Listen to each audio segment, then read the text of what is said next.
a primeira impressão. Você já deve ter ouvido milhares de vezes este jargão. A primeira impressão é a que fica. Você concorda com ele? No mínimo, seremos obrigados a dizer que será muito difícil a empresa ter uma segunda chance para tentar mudar a impressão inicial. Se esta foi negativa, pois dificilmente o cliente irá voltar. Esse jargão ele é muito popular, né, pessoal? Aonde que em todos os nossos aspectos de vida a gente ouve falar. Pode ser de repente em uma entrevista, pode ser de repente em um atendimento, pode ser de repente em uma amizade dentro da escola com os professores. Por mais que a pessoa mostre que ela não era daquela forma, a empresa tente mostrar que não era o correto agir daquela maneira, sempre vai ficar na mente, lembra que eu falei lá no início, o lado negativo. Com certeza vai passar para 3, 4 pessoas, que depois vai passar para mais 3, 4 pessoas. Essa é a impressão que nós não devemos e não podemos deixar diante das organizações. Dificilmente, quando a empresa perde a credibilidade, a empresa perde a confiança dos seus clientes, ela vai conseguir tentar mudar a impressão de que aquele dia eles não estavam bem, por isso que aconteceu aquilo. Já ouvi rumores de empresas que erraram e depois mandaram algum kit, mandaram algum mostruário como forma de desculpa para o cliente, para tentar trazer o cliente novamente para dentro dessa empresa. Tem também uma pesquisa feita que diz que quando o cliente ele fica com essa má impressão da empresa e ela vai, reclama, fala que não gostou, provavelmente ela volte a comprar nessa empresa novamente. Se um cliente tiver também essa má impressão e não reclama, simplesmente vai embora sem falar nada, dificilmente ele volta a comprar nessa mesma empresa.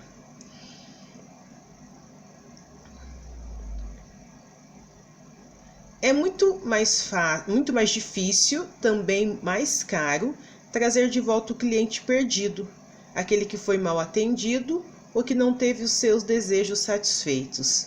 E é uma pergunta que eu sempre faço. Como que vocês são atendidos dentro das organizações? As pessoas te atendem com vontade ou as pessoas te atendem como se fosse uma obrigação? Não preciso falar muito porque foi o que eu acabei de falar. Dificilmente eu vou conseguir voltar numa empresa onde a pessoa me maltratou, onde a pessoa desfez do atendimento, onde a pessoa me tratou de forma grosseira, ou que de repente toda vez que eu tentei comprar alguma coisa lá, nunca tinha aquilo que era de meu desejo. Estes clientes perdem a confiança na empresa e normalmente os custos para resgatá-los são altos. Alguns mecanismos que as empresas adotam são os contatos de telemarketing, mala direta, visita, mas nem sempre são eficazes. Exatamente como eu disse no primeiro parágrafo. Algumas empresas mandam kit, mandam alguma lembrancinha como pedido de desculpa. Algumas outras empresas, quando vê que o cliente não confia mais em voltar a comprar dentro dela, eles utilizam e gastam, tem uma despesa para poder resgatar esse cliente que às vezes pode não acontecer. E aí eles utilizam então de telefonemas, de mandar mala direta de promoção, ou até vão à casa do cliente para poder fazer uma visita e tentar resgatá-los.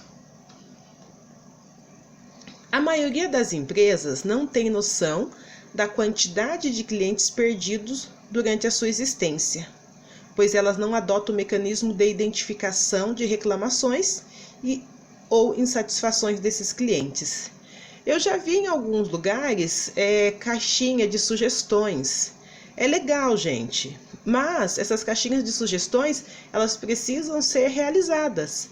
Não adianta nada eu colocar uma caixinha lá de pontuação, de reclamação, de sugestão, de elogio, e depois quando a empresa lê aquilo que o cliente colocou, não muda nada. Acaba ficando indiferente, então. Então fala que a empresa ela não imagina o tanto de clientes que eles perdem, né? Porque está vendo que ainda está tendo lucro, mas poderia ter muito mais lucro se não tivesse perdido uma quantidade estável de cliente.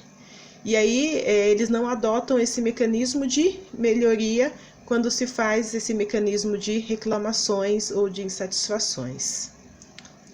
Assim, elas deixam escapar as armas que teriam para reforçar os seus processos internos e o seu sistema de trabalho. Seria muito mais fácil e eles poderiam se policiar melhor se eles tivessem essa caixinha de sugestões e reclamações e em cima disso trabalhar a favor do cliente. Então eles deixam escapar uma forma de conseguir fazer com que os clientes continuem fiéis dentro da organização. Quando as organizações atentam para essa importância, elas passam a aplicar instrumentos de medição, mas estes coletores de dados nem sempre traduzem a realidade, pois muitas vezes tratam de perguntas vagas, subjetivas ou pedem opinião aberta sobre o assunto.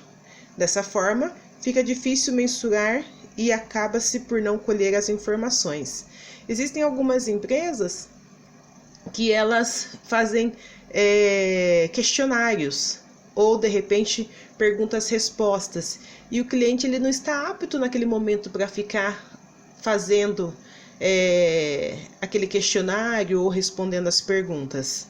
E aí, né, chamada de perguntas abertas ou perguntas fechadas. E aí acaba fazendo com que essa organização não colha informações verdadeiras pelo fato de ter algo muito extenso para que o cliente possa responder em tempo que de repente não é hábil para ele. Apresentação pessoal. Que imagem você acha que transmitimos ao cliente quando atendemos com as unhas sujas, os cabelos despenteados, as roupas mal cuidadas? É como se a gente estivesse indo em uma entrevista de emprego. Que imagem que nós transmitimos quando nós vamos de roupa curta, de roupas decotadas, de batom vermelho? É a mesma coisa o atendimento. Como que o que o cliente vai pensar de nós quando nós chegarmos para atender ele de uma unha pintada, outra não, uma unha lascada, outra não, com o cabelo feito um fuá e com as roupas amassadas, com as roupas sujas, né? Qual que é a credibilidade que nós passamos para esse tipo de cliente? O atendente está na linha de frente e é responsável pelo contato, além de representar a empresa neste momento. A gente fala muito hoje de linha de frente dos enfermeiros, né? Eles são a linha de frente que cuidam dos pacientes. E aqui não é diferente. O atendente também está na linha de frente para cuidar dos clientes. Então, se ele está de qualquer jeito, deitado numa gôndola, deitado no balcão, qual é a confiança que nós clientes temos de chegar para comprar dentro de uma organização como esta? Tudo que é linha de frente é responsável por representar aquele estabelecimento no momento. Para transmitir confiabilidade, segurança, bons serviços e cuidado, se faz necessário também ter uma boa apresentação pessoal. Então, para eu transmitir credibilidade para os meus clientes, eu preciso estar muito bem apresentável para que o meu cliente possa sentir confiança. Como eu disse, ele não precisa comprar na loja naquele momento, mas que ele possa sentir confiança em entrar dentro daquele estabelecimento e ver que, além de eu ter essa apresentação pessoal, eu tenho um estado de espírito positivo, eu sou humano e eu sei realmente o papel que eu exerço dentro daquela organização.